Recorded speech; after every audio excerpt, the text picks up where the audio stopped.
There's a lot of suspension in schools that are going on.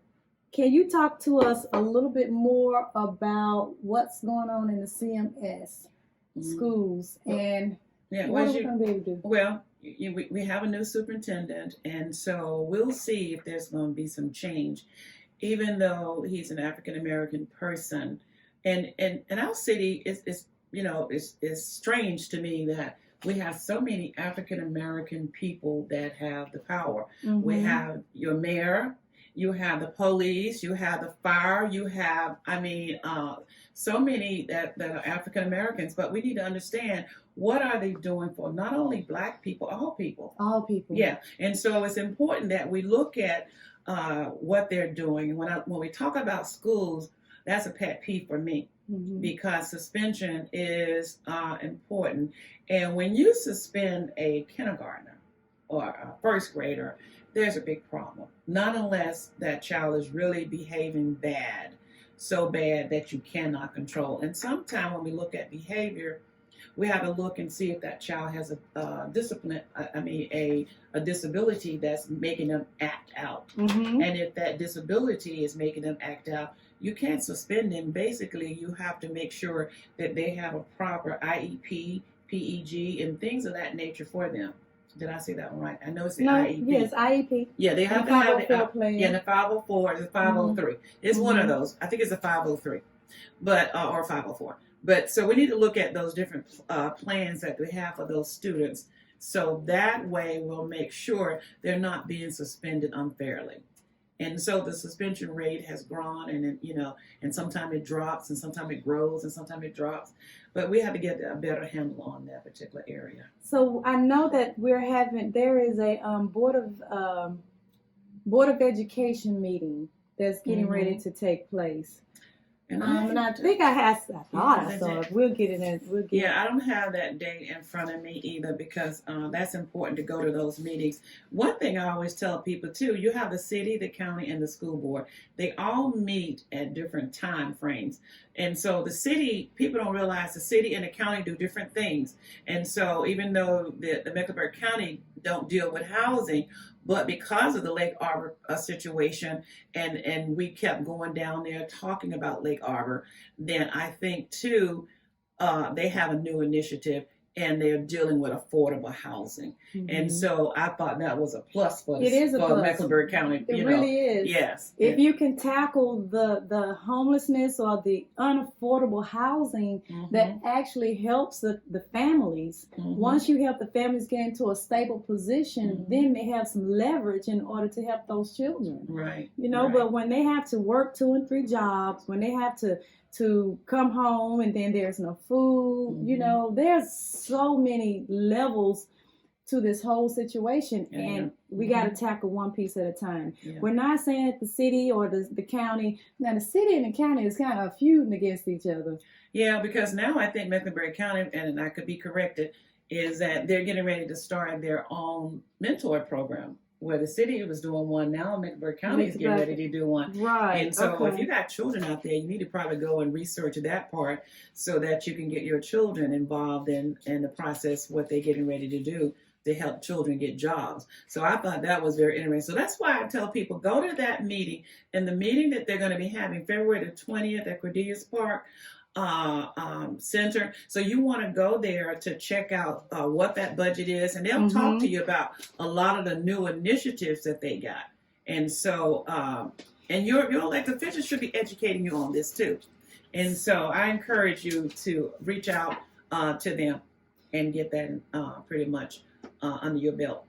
So what I did see is that the Mecklenburg County is moving forward with a land to build affordable housing complex in the Greer Heights community. Yeah. That was huge. Mm-hmm. That was really mm-hmm. huge. And I'm looking forward to seeing how that's going to work out. What they're saying is that these amount of units will go to a certain amount of people with a certain amount of AMI. Mm-hmm. And if you don't know what the AMI is, you probably need to research that part, because I know what it is. Annual medium income. Income, that's what it is. Yeah. Okay. And so AMI mm-hmm. is your annual medium income. Right. And so we basically need to just get our hands around what our needs are in this community. So Charlotte, like I said, used to be affordable. It's no longer affordable anymore. And then you have so many people that's coming in, moving in daily, and then you got gentrification all over our community. And so just start calling and researching and sometimes people say they don't have time, but you got time for this. You got time. You have got to take the time. I can get out here and fight all day long, but if you don't take the time to help me, then I'm just a one person, fighting by myself. But I got to have more people coming with me.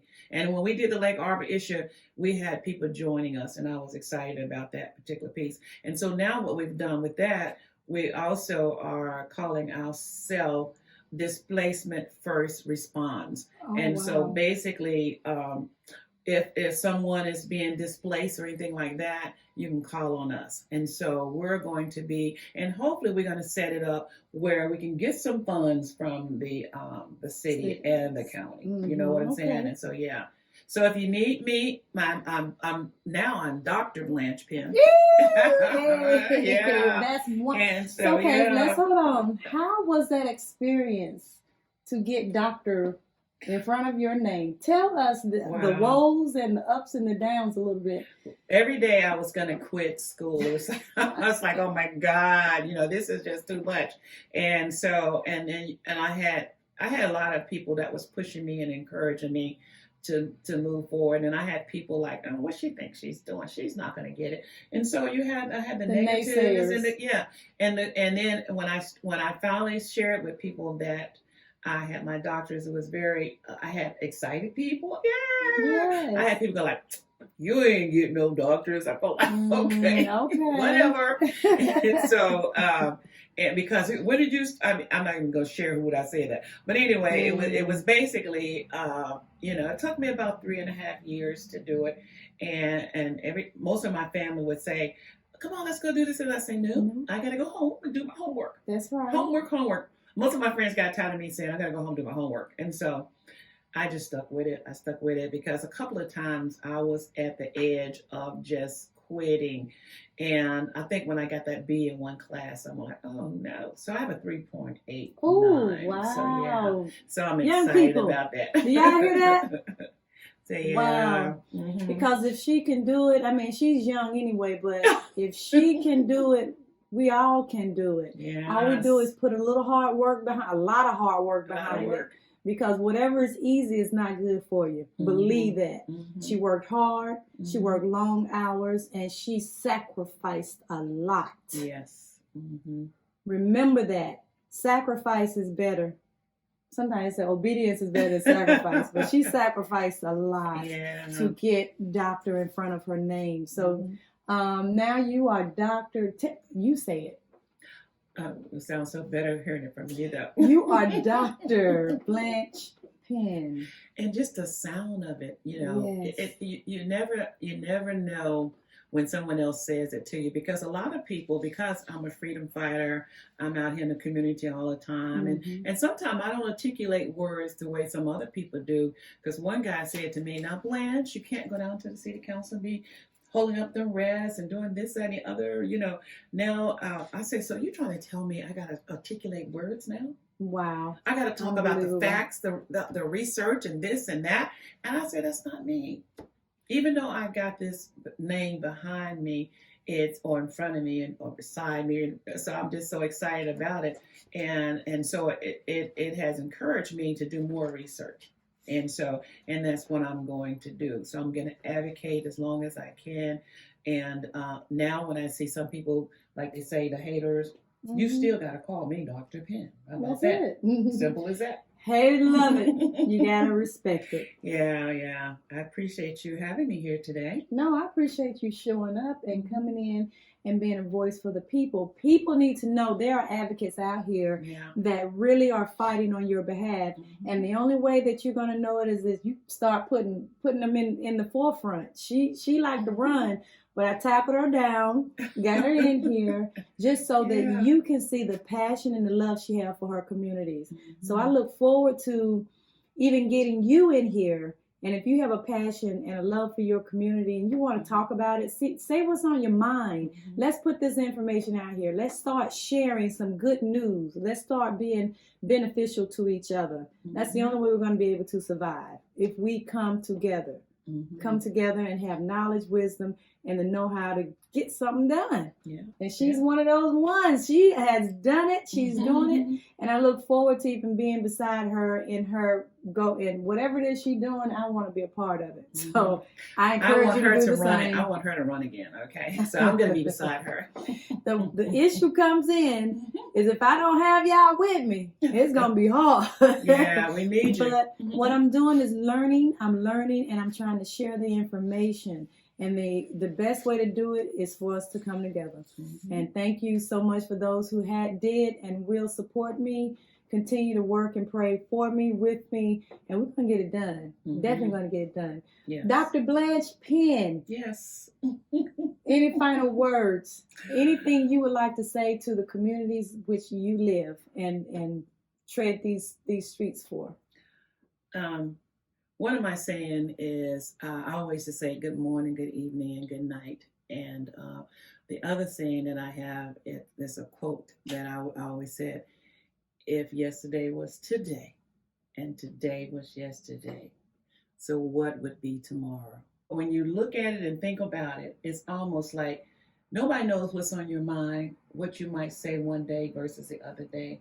And so, because if yesterday was today, you don't know what you would have said yesterday. Yeah, that's true. And if today was yesterday, you don't know what you might have said. But so, in other words, so today, what would it be? So focus on today. What will it be? What is it being right now? Are you being productive? That's right. Are you doing something to sow discord? Are you putting a smile on somebody's face? Are you uplifting? Are you being encouraging? Are you giving information that's going to better the next person? Those are the things to really, really listen for and look out for and be a part of. Advocate for someone. So thank you so much. Oh my goodness. Oh, I'm sorry. I have to correct myself. Doctor. We have to give respect where respect is due. So this is Dr. Blanche Penn. And we look forward to having you right here again, because if there's something needs to be said, she's the voice of the people. Hey. Until the next time, y'all. Like always, I'm Charlene with Community Conversations. Until next time, 2 fingers in the air.